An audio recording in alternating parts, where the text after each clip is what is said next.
Apa memang ada wasiat atau pesan dari Pak Harto soal kediaman ini jangan dirubah, direnovasi? Ada pesan beliau? Sebetulnya tidak ada, tapi kami sendiri dari anak-anak ingin mempertahankan ini dan juga untuk melestarikan sebagai warisan almarhum Bapak dan Ibu. Oh, oke. Nah, Mas Tommy, kalau bicara soal kediaman ini nomor 8 ini di Cendana ini ya, dulu jalanan ini terasa orang bilang rasa angker. Karena kalau lewat sini katanya, wah, nggak boleh semua orang. Benar seperti itu waktu itu ya? Saya kira tidak, semua bebas. Dulu juga masyarakat bisa lewat dengan bebas. Bebas ya. Cuma memang waktu itu karena memang ini tempat kediaman Presiden Republik Indonesia kedua, mungkin ada batasan-batasan waktu. Mungkin karena ada penjaga di depan, jadi orang agak perlambat lah jalannya. Tetap orang bisa lewat bebas ya. Lalu lalang. Nah, di sini Mas Tommy, bagaimana ini kalau runutan tamu datang? Biasanya tamu-tamu biasanya datang dari tempat kita tadi masuk, tapi terus ke sebelah sana. Sebelah situ sebelum nanti diterima oleh Bapak di sana. Oh, di dalam ruangan. Jadi kalau bicara soal Mas Tommy sendiri di kediaman Cendana nomor 8 ini, Mas Tommy sejak tahun berapa? Akhir 60-an lah. Akhir 60-an, Mas Tommy sudah di sini ya. Wah, ini saya mulai masuk ke dalam apa ini? Ruangan apa namanya ini? Ruang tamu ini. Ruang tamu. Ruang tamu besar utama. Yang biasanya almarhumah Ibu yang sering menerima tamu di daerah ini. Oh, Ibu Tin. Ibu Tin menerima tamu di sini. Kalau almarhum Bapak di sebelah sini. Nanti saya boleh masuk di ruangan khusus itu ya. Mas Tommy. Tapi bicara soal ruangan ini dulu Mas Tommy ya. Ruangan ini dulu Mas Tommy. Coba kita lihat. Di sini saya lihat di sini ada gading gajah begitu besar dan dengan ukiran. Ini Pak Harto memang hobi atau ini cenderamata atau seperti apa? Kebanyakan cenderamata dari ya. Tamu-tamu yang tamu-tamu ya. Itu ada foto Pak Harto atau Mia, boleh kita lihat? Itu tahun 60-an itu. Ini tahun 60-an. Akhir 60-an waktu awal dilantik menjadi presiden. Ya. Diangkat jadi presiden. Oke, ini Pak Harto. Foto. Ya. Kemudian di situ ada foto Ibu Tin. Ini juga di tahun yang sama tentunya. Ya, di tahun yang sama. Ibu Tin. Nah, kemudian kalau koleksi-koleksi ini saya lihat tadi situ ada ya namanya koleksi Ibu ya. Ibu Tin ini. Kemudian ini dari dulu seperti ini. Ya, dari dulu. Tentunya tadinya lebih sedikit, terus saya bertambah. Oh, bertambah terus ya. Dan kebanyakan memang koleksi dari souvenir dari tamu-tamu yang tamu-tamu dari mancanegara, baik dari dalam negeri juga ya. Oke, ya di sisi kanan sini ada foto Pak Harto dan Ibu Tin bersama-sama. Ini lebih baru tentunya. Lebih baru ya. Kira-kira tahun berapa ini, Mas Tommy? Kira tahun 80-an ya. 80-an ya, tahun 80-an. Dan Pak Harto juga suka wayang, Pak ya? Kita tahu. Tapi ini juga souvenir. Ini souvenir juga ya? Tunggul Jati Bantul ya. Dari bupatinya. Iya, waktu itu ya. Di sini juga ada, di sini lihat di kanan ya. Ada Pak Harto. Nah, sekarang saya mau masuk, ada tempat ini ruang khusus, Pak. Bisa dibilang itu Mas Tommy ya. Ruang khusus Pak Harto terima tamu-tamu spesial gitu ya. Tertentu gitu ya. Kabinet di sini juga? Kadang-kadang memang dulu seringnya di sini kalau diterima di rumah. Di rumah, iya di sini. Boleh saya masuk ya Mas Tommy ya? Wah, kita lihat yuk gimana di dalamnya ini seperti apa. Wah, ini dia ruangannya. Waduh, ini kursinya masih original. Masih original yang lama, Mas Tommy ya. Biasa Pak Harto duduk di mana kalau menerima tamu? Di sebelah sana. Sebelah sini. Mas Tommy, izin ya, saya boleh duduk ya, merasakan kursinya Pak Harto dulu memimpin raut. Waduh, saya jadi Presiden Indonesia kedua nih ceritanya. Di sini juga ada kenang-kenangan Pak Tun Mahathir waktu hadir. Ini Pak Mahathir ketika bersama Pak Harto. Ya. Pak Mahathir kita tahu ya sekarang sudah kepilih kembali jadi menteri. Iya. Jadi ini ada Pak Mahathir, ada Lee Kuan Yew ya, Singapura.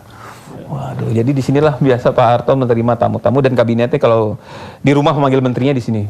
Iya, Mas Tommy ya. Kalau ketemu di rumah pasti di sini. Di sini. Oh iya, kita tahu juga Pak Harto kan hobi cerutu. Ini tempat cerutu seperti ya? Iya. Betul ya? Betul.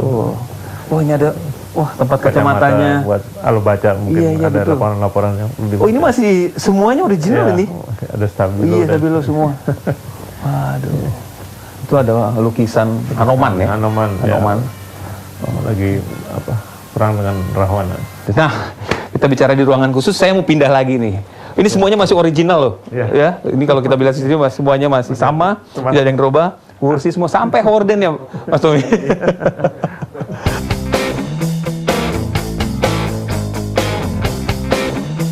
Masih banyak sih mungkin.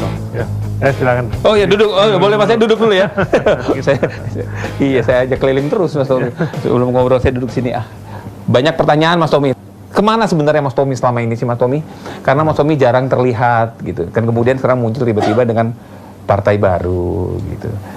Ya selama ini memang saya sebagai pengusaha dan memang saya geluti kegiatan usaha apa yang saya kerjakan, saya kembangkan dengan harapan bisa membuka lapangan pekerjaan sebanyak mungkin.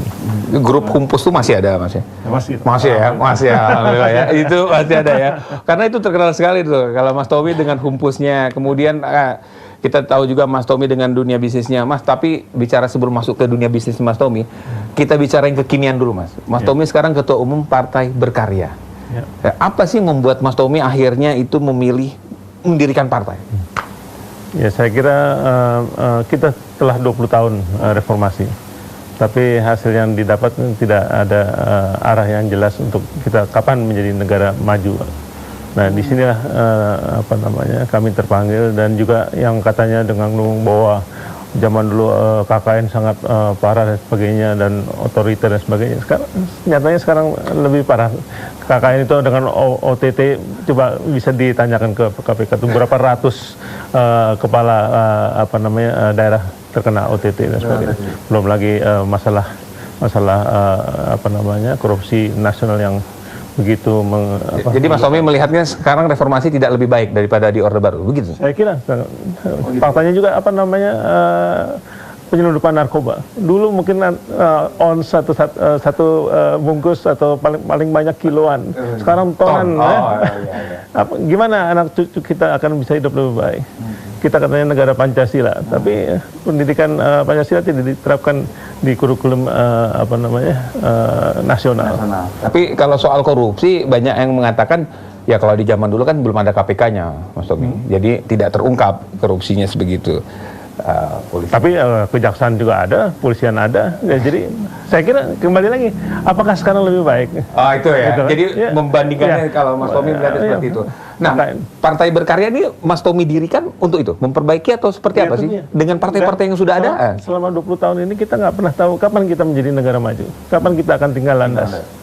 Nggak pernah tahu. Bahkan kita membangun rumah aja perlu RAB kan, rencana anggaran biaya.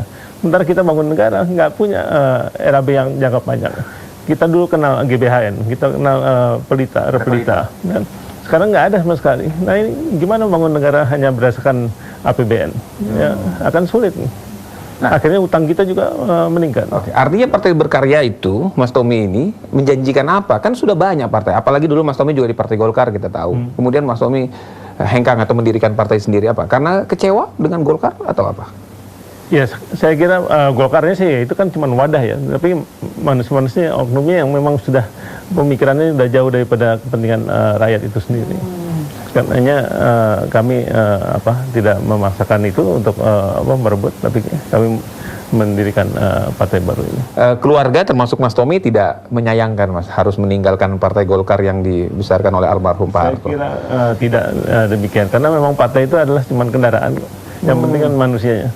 Gimana kita bisa menempatkan orang-orang yang betul-betul peduli pada bangsa negara ini, terutama pada rakyat yang kebanyakan, itu untuk bisa meningkat kesejahteraannya. Banyak mengatakan begini Mas, dengan mendirikan partai berarti harus menyediakan uang yang cukup besar. Ya relatif, saya kira dengan semangat yang besar dari masyarakat ingin perubahan, pembaruan daripada gerakan reformasi yang lebih mengarah kebenaran, itu tidak diperlukan dana yang tadi dipikirkan bahwa orang harus dibeli dan sebagainya. Apalagi sekarang masyarakat mayoritas lebih sadar bahwa mereka memerlukan pemimpin yang peduli pada mereka. Mas Tommy, apa sih yang mau dijual dari Partai Berkarya? Sosok kebangkitan dari dinasti atau Trastindana, dinastinya Pak Harto, begitu yang dijual? Saya kira enggak, ekonomi kerakyatan itu yang menjadi ujung tombak kami. Bagaimana dari rakyat, oleh rakyat, dan untuk rakyat. Gimana kita bisa mengembangkan ekonomi mereka sehingga mereka tuh bisa lebih menikmati daripada sekarang yang menikmati adalah kelompok pedagang yang tahu benar adalah minoritas saja.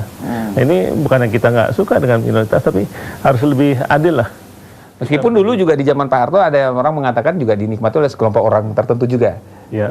Sekelompok orang juga ya. Nah, itu pemerataan inilah yang nggak jalan sekarang ini.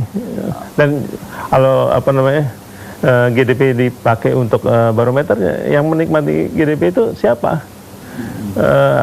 Kan yang kaya makin kaya, bisa makin miskin. Itu dia. Kelompok tertentu aja kan yang menikmati. Sementara utang 4.700 triliun sekarang mungkin 5.000 triliun lebih.